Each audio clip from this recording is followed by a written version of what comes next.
जय हिंद दोस्तों, स्वागत है आपका मेरे यूट्यूब चैनल पर सरकारी रिजल्ट अपडेट पर। यहाँ मैं हर तरीके की एग्जाम से रिलेटेड सारी अपडेट्स सबसे पहले प्रोवाइड करने की कोशिश करता हूँ। तो आज हम बात करने वाले हैं एक और नए टॉपिक पर जो कि यूपी पुलिस एग्जाम से संबंधित है। तो देखते हैं आज के हमारे टॉपिक्स क्या है। मैंने कुछ की पॉइंट्स लिए हैं जो आपके डाउट अक्सर रहते हैं। मैं देखा है मोस्टली लोगों के डाउट्स रहते हैं, तो आप ये यहाँ पर की पॉइंट्स देख सकते हैं और देख सकते हैं आपका डाउट इसमें है या नहीं है। मैं इन सारे डाउटों को क्लियर करने की कोशिश करूंगा। तो सबसे पहले हम बात करते हैं क्या रीजन हो सकता है कट ऑफ कम होने का। मतलब जो कट ऑफ है, इस बार आपने देखा होगा कट ऑफ की बहुत सारी वीडियो देख ली होंगी, लेकिन सब उस पे कट ऑफ कोई तो एक आधी जो चैनल है जो ज्यादा बता रहे हैं, बाकी सब चैनल कम कट ऑफ बता रहे हैं। तो मैं आपको बताऊंगा ये रीजन क्या, इनके रीजन हो सकते हैं कट ऑफ कम जाने के। मैंने भी कट ऑफ के ऊपर वीडियो बनाई है जिसका लिंक डिस्क्रिप्शन में है। आप जाकर अपनी कट ऑफ की वीडियो उसमें देख सकते हैं कट ऑफ क्या रहने वाली है, जिस किसी ने भी कट ऑफ की वीडियो नहीं देखी है। तो मैं आपको सबसे पहले यहाँ रीजन बताता हूँ कट ऑफ का कम होने का। तो हमारा सबसे पहला रीजन तो आपको पता है, जो हमारे फॉर्म भरे गए थे 48 लाख, उसमें से 34 लाख लोग ही फॉर्म पेपर देने के लिए पहुंचे हैं। जो परीक्षा हमारी हुई थी उसको केवल 34 लाख लोग ही देने के लिए पहुंचे हैं। सबसे पहला रीजन तो ये आता है, ठीक है। यदि हम यहाँ अपने दूसरे रीजन की बात कर लें तो आपको पता है जो एग्जाम का लेवल था वो क्या था, हार्ड, मतलब इजी टू मॉडरेट था, जबकि यूपी पुलिस का ऐसा पेपर नहीं आता। इस बार जो है बहुत ज्यादा मॉडरेट पेपर दे दिया था, पुराने पेपरों के मुकाबले इस बार मॉडरेट पेपर था। तो दूसरा रीजन इसका ये हो सकता है। अब हम तीसरे रीजन की तरफ बात करते हैं। तो तीसरा रीजन इसका ये है, जैसा कि आप लोगों को पता है हर बार ना 2.5 गुना कैंडिडेट को बुलाया जाता था। जो फिजिकल के लिए जितनी वैकेंसियां होती थी उसके लिए अप्रोक्स 2.5 गुना कैंडिडेट को बुलाया जाता था फिजिकल के लिए। तो इस बार क्या किया है, जो उत्तर प्रदेश भर्ती बोर्ड के जो अध्यक्ष हैं उनका भी बयान आया है। जो इस बार हम कितने लोगों को बुलाएंगे, इस बार वो 3 गुना लोगों को बुलाएंगे। मतलब यहाँ पे आधा गुना पहले से बढ़ा दिया। जैसे कि यहाँ पे पहले हम 2.5 गुना लोगों को बुलाते थे, ठीक है, इस बार हम 3 गुना लोगों को बुलाएंगे। तो सबसे पहली बात ये, तो कट ऑफ तो आपको पता है जब हम अपने जो उसकी क्वांटिटी को बढ़ाएंगे, लोगों की क्वांटिटी को, तो कट ऑफ भी गिरेगी। कट ऑफ गिरेगी, उसमें जितने ज्यादा लोग हैं उसमें कट ऑफ में तभी तो आ पाएंगे। और जैसा कि हम जानते हैं हमारे पास भर्ती कितनी है, ये 60,244, 244 या 42, मुझे परफेक्ट याद नहीं आ रहा, 60,244 ही है। तो आपको पता है इसका 3 गुना बुलाया जाएगा, इसको 3 गुना इसका बुलाया जाएगा इस बार। आपको पता है भर्ती भी बहुत अच्छी मात्रा में, ऐसा नहीं है कि भर्ती हमारे पास कम है, भर्ती भी बहुत अच्छी मात्रा में है। तो इसका अगर हम 3 गुना करते हैं तो हमारी जो कट ऑफ है ऑटोमेटिकली कम हो जाएगी, क्योंकि आपको पता है जब 3 गुना लोगों को बुलाया जाएगा तो कट ऑफ तो कम होनी होनी है। तो ये मैं आपके पास कुछ मेन रीजंस लेके आया हूँ कट ऑफ कम होने के। तो आप इससे अंदाजा लगा सकते हैं, जो भी अगर कट ऑफ के दायरे में आ रहा है वो अपनी फिजिकल की तैयारी बेझिझक करता रहे। ये ना सोचे कि मेरे इतने कम नंबर है, इतने में हो पाएगा या नहीं हो पाएगा। वो अपनी तैयारी बिल्कुल करता रहे, बिल्कुल ये ना सोचे कि उसका नहीं होना है। और मैं आपको एक चीज और बता देता हूँ, इस बार जो है कट ऑफ में जो नॉर्मलाइजेशन का फायदा है वो हर कैंडिडेट को होना है। ऐसी कोई शिफ्ट नहीं है जिसमें नॉर्मलाइजेशन का फायदा नहीं होना है। क्योंकि आपको बहुत लोगों को ऐसा लग रहा होगा कि नॉर्मलाइजेशन में किसी शिफ्ट का पेपर, मतलब जिसका ज्यादा इजी आया है उसके मार्क्स कट जाएंगे, लेकिन ऐसा कुछ भी नहीं है। इस बार मैं जानता हूं यहां तक है करीब 15 से या 18 नंबर हर शिफ्ट को मिलेंगे। अगर आप 15 भी नहीं मानते, आपको 15 ज्यादा लग रहा है, आप 10 से 15 नंबर तो मान ही सकते हैं कि आपको 10 से 15 नंबर हर शिफ्ट के लिए मिलने ही मिलने हैं। ये हमारा नॉर्मलाइजेशन का फर्क इसमें पड़ सकता है। हमें नॉर्मलाइजेशन में इतने मार्क्स हर किसी को मिल सकते हैं, बाकी शिफ्ट वाइज जैसे मार्क्स लगेंगे वो आपके सामने आ जाएगा। तो यदि हम बात करें यहाँ फाइनल कट ऑफ की, तो फाइनल कट ऑफ में आपको ज्यादा अंतर देखने के लिए नहीं मिलेगा। यदि हम पुराना अपना पिछला जो भी रिजल्ट है उनको उठा के देखें, जो फिजिकल के लिए कट ऑफ लगी थी और जो फाइनल के लिए कट ऑफ लगी थी, तो उनमें 4 या 5 नंबर का अंतर है हर किसी में। ऐसा नहीं है कि बहुत बड़ा गैप है उनके बीच में, 4 या 5 नंबर का अंतर है। तो यदि आप ये सोचे कि फाइनल में आपका नाम नहीं आएगा, अगर फिजिकल में आ गया है, तो इस चीज को भी बिल्कुल सोच के ना चले, क्योंकि आपको पता है फिजिकल में बहुत लोग बाहर होते हैं। तो आपको ये नेगेटिव माइंड से बिल्कुल निकाल देनी है, आपको बिल्कुल भी नेगेटिव नहीं होना है। यदि आपका और कट ऑफ में नाम आ रहा है, आपको लग रहा है कि ये कट ऑफ मेरे लायक है, तो आप अपनी तैयारी बिल्कुल करते रहे फिजिकल की, जिसके लिए आपको बिल्कुल भी निराश नहीं होना है। और हमारा यहाँ दूसरा क्वेश्चन आता है, क्या इस सप्ताह आंसर की जारी हो जाएगी? जी हाँ दोस्तों, इस सप्ताह ही आंसर की जारी होनी है। यूपीपी बोर्ड ने बता रखा है ये बात कि अभी वो इसी सप्ते में यूपी पुलिस की आंसर की जारी कर देगा। जैसे ही इसकी कोई अपडेट आती है मैं आपको तुरंत ही एक शॉर्ट के माध्यम से बता दूंगा, और आप तुरंत ही अपनी आंसर की चेक कर सकते हैं और अपने जो स्कोर है उसको सुनिश्चित कर सकते हैं। क्योंकि अभी आपने चेक किया होगा तो वो एक तरीके से भर्ती बोर्ड के द्वारा तो चेक नहीं हुआ है। कोई चैनल उसका किसी क्वेश्चन ऐसा होता है कि कोई चैनल उसका आंसर कुछ बताता है और कोई चैनल कुछ बताता है, तो उसमें आपकी कंफ्यूजन हो रही होगी। जैसे रीजनिंग के 2-3 क्वेश्चन होते हैं, तो जैसे ही अगर आंसर की आ जाएगी तो आपको बिल्कुल क्लियर हो जाएगा कि उसका क्या आंसर है, आपका क्या रॉ स्कोर बन रहा है और कितने मार्क्स आपको चाहिए।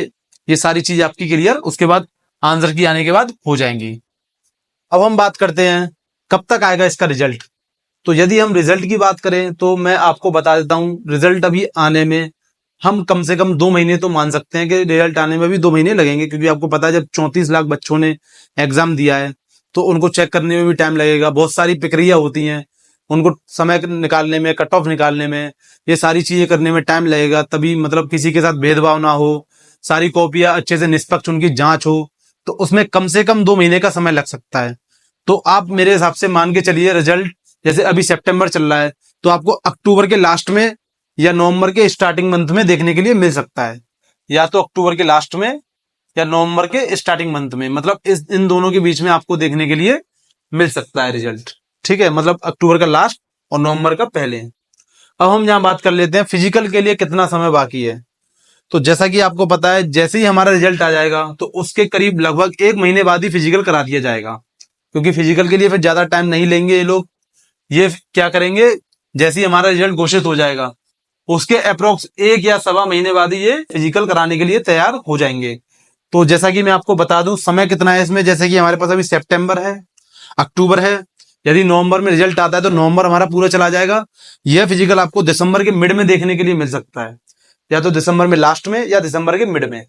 तो फिजिकल की आपको क्लियर हो गया होगा। हमारे पास अभी लगभग 3 माह तो है हमारे पास, हम 3 महीने में अपना इजीली तैयारी कर सकते हैं। तो जैसा ही मैं आपको अपनी पहली वीडियो में बता दिया है कि 4.8 मीटर 8 किलोमीटर इसमें दौड़ना होता है, तो आप इसकी तैयारी करते रहें और ना रुकें। अब हम बात कर लेते हैं क्या सच में भर्ती प्रक्रिया को 3 माह में संपन्न कराया जाएगा। तो ये जो बयान है हमारा, ये अभी अभी मतलब कुछ दिन पहले, मतलब 1-2 दिन पहले ही हमारे जो भर्ती बोर्ड के अध्यक्ष हैं उन्होंने दिया है कि इस भर्ती को 3 माह के अंदर संपन्न कराया जाए। तो और जैसा कि मैं आपको बताऊं कि ऑलरेडी ये भर्ती, इसका एग्जाम फरवरी में हुआ था। तो आपको पता है ये 6-7 महीने तो वैसे ही लेट चल रही है ऑलरेडी, नहीं तो अब तक तो लोग जो है ज्वाइनिंग पे जा चुके होते। तो जैसा कि मेरा भी अनुमान है ये 3 महीने में नहीं तो कम से कम 4 से 5 महीने में इस भर्ती को क्लियर करा देंगे। मतलब यह है कि 4 से 5 महीने में आपके हाथ में ज्वाइनिंग लेटर होगा। तो हम जैसा कि सपोज कर सकते हैं जनवरी के लास्ट या फेब के स्टार्ट में आपके पास ज्वाइनिंग लेटर होगा, जिसमें आपको डेट दी गई होगी कि आपको इस दिन से ज्वाइन करना है ट्रेनिंग। तो ऐसा, क्योंकि इसके बहुत सारे रीजन है, भर्ती भी लेट हो गई है और क्या कहते हैं, जैसा कि हमारे अभी योगी जी ने अभी एक अनाउंसमेंट की है जिसमें उन्होंने 2 लाख रोजगार देने का वादा किया है। तो उसमें जैसे कि ये भर्ती कंप्लीट हो जाएगी उसके बाद ही आगे कोई और प्रक्रिया चल पाएगी। तो आप इस चीज को मान सकते हैं कि 3 माह नहीं तो कम से कम 4 से 5 माह में इस भर्ती को कंप्लीट कराया जाएगा। इस भर्ती के बाद और भर्ती भी आ सकती है। जी हाँ, इस भर्ती के बाद बिल्कुल भर्तियां आनी है। हमारे माननीय मुख्यमंत्री ने ये बात बहुत क्लियर कर दी है कि वो जो है 1 लाख पद हमारे पुलिस विभाग को देंगे। तो इसके बाद जैसे कि ये 60 या 244 भर्तियां कंप्लीट हो जाती हैं, इसके तुरंत बाद आपको 40,000 और नई वैकेंसियों का नोटिफिकेशन देखने को मिल सकता है। 40,000 नई वैकेंसियां, जिसमें हमारे पीएससी की आएंगे, पीएससी की वैकेंसी आएंगी, फायरमैन की आएंगी और हमारा जेल वार्डन की। ये 3 वैकेंसी हमारी उसमें देखने के लिए मिलेंगी, जिसमें लगभग 40,000 पोस्टें हैं। जैसा कि आपको पता है कि उन्होंने बताया कि 1 लाख भर्तियां पूरी पुलिस से रिलेटेड करनी है।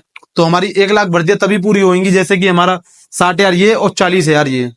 तो आपको तुरंत इसके बाद, इस भर्ती के बाद आपको तुरंत 40,000 वैकेंसियां बिल्कुल देखने के लिए मिलेंगी। तो जिन लोगों का इसका टॉप में नहीं हुआ है तो वो लोग बिल्कुल भी निराश ना हो, क्योंकि आपको पता है अपॉर्चुनिटी कभी नहीं जाती है, जो मेहनत करता है उसकी कभी हार नहीं होती है। तो आपके पास लगातार अब तो हमारे जो योगी जी हैं वो बहुत हमारी सुनवाई कर रहे हैं और जितने भी विद्यार्थी उनकी तरफ ज्यादा देख रहे हैं, क्योंकि आपको पता है कि उनको भी पता है बच्चा मेहनत कर रहा है और वैकेंसी ना निकलेंगी तो वो कहाँ काम करेगा। तो इसलिए अपनी आशा ना खोए और तुरंत इसके बाद 40,000 वैकेंसी आएंगी उसकी तैयारी करते रहें। अब हम यहाँ हमारे एक छोटा सा टॉपिक और ले लेते हैं यहाँ पे, फिजिकल के लिए इंपॉर्टेंट टिप्स। तो मतलब हमारे जैसे कि यहाँ पे फिजिकल होगा तो हमारे लिए उसके लिए क्या इंपॉर्टेंट टिप्स हो सकती हैं, हम कैसे अपना फिजिकल सुधारें और क्या हमको गलतियां नहीं करनी है, तो मैं आपको बता देता हूं। जैसा कि मैंने आपको बताया कि लगभग 3 महीने हैं आपके पास फिजिकल के लिए, तो आप 3 महीने आप अभी से अपनी रनिंग स्टार्ट कर दें। आप ये ना देखें कि मैं कल से स्टार्ट करूंगा, परसों से स्टार्ट करूंगा, आप इसको डिले बिल्कुल भी ना करें। सबसे पहला मैटर तो ये है। और दूसरी बात ये, जैसे कि आपने 1 महीने रनिंग कर ली, तो उसके बाद मैं तो आपको सलाह देना चाहूंगा कि आप 2 टाइम रनिंग करें, सुबह भी रनिंग करें और शाम को भी रनिंग करें। यदि आप रनिंग कर रहे हैं तो रनिंग करने के साथ साथ अपनी डाइट प्रॉपर लें। यदि आप अपनी डाइट प्रॉपर नहीं लेंगे तो आपके शरीर में कमजोरी आ सकती है, क्योंकि आप जब इतनी लंबी रनिंग करेंगे, 5 किलोमीटर रनिंग कम नहीं होती है, तो 5 किलोमीटर बहुत एक लंबी रनिंग होती है। आप ये बिल्कुल इसको हल्के में ना लें कि ये एक छोटी रनिंग है। और मैं आपको एक इसमें टिप और देना चाहूंगा, जैसे कि आपने अपनी प्रैक्टिस कुछ टाइम कर ली है रनिंग के लिए, तो आप उसके बाद एक बार ग्रुप में भाग के जरूर देखें, क्योंकि अकेले भागने में और ग्रुप में भागने में बहुत फर्क पड़ता है। तो जैसा कि आपको पता है कि बहुत सारे एक झुंड में बच्चों को कराया जाता है, मतलब अच्छी खासी मात्रा में बच्चों को दौड़ाया जाता है, तो आप उसके लिए एक बार ग्रुप की प्रैक्टिस जरूर कर लें, क्योंकि यदि आप उसमें बीच में गिर जाते हैं तो आपको पता है कि आप पीछे रह जाएंगे, पीछे के लोग आपको पीछे से कुचलकर निकल सकते हैं। तो इस चीज का आपको विशेषकर ध्यान रखना है। और एक चीज मैं आपको और बताना चाहूँ तो इसमें, जैसे कि जितनी भी ज्यादा इस टाइम पे जो बाहर की एक्टिविटियां हैं उन चीज को अवॉइड करिए। जैसे कि हमारे बॉयज हैं वो बहुत तेज अपनी बाइक वगैरह चलाते हैं, तो इन चीजों को बिल्कुल अवॉइड करें। आपकी बॉडी में किसी भी चीज की बिल्कुल भी कमी नहीं होनी चाहिए, क्योंकि मैं बाद में किसी से ये ना सुनूं कि मेरी सर इस दिक्कत की वजह से मेरा फिजिकल रह गया। किसी के अंदर कोई भी किसी तरह की कमी नहीं होनी चाहिए। आप अपना बिल्कुल ध्यान रखें और सुरक्षित रहें, और किसी भी अवैध एक्टिविटी में नहीं पड़ना है, ना किसी के लड़ाई झगड़े में पड़ना है जब तक आपकी जॉइनिंग नहीं हो जाती है। अपनी जॉइनिंग तक आप संतुष्टि बनाए रखें, और किसी भी मतलब किसी भी गलत काम में पड़ने की कोई जरूरत नहीं है, क्योंकि आपको पता है इसके पुलिस रिकॉर्ड चेक भी होते हैं। तो यदि आपके अगर कोई भी चीज इसमें बीच में अगर मिलती है, पुलिस रिकॉर्ड में कुछ भी गलत मिलता है, तो आपकी जॉइनिंग वहीं रुक जाएगी। यदि आपको इन सब चीजों से बचना है तो आप इन सब चीजों से बिल्कुल दूर रहिए।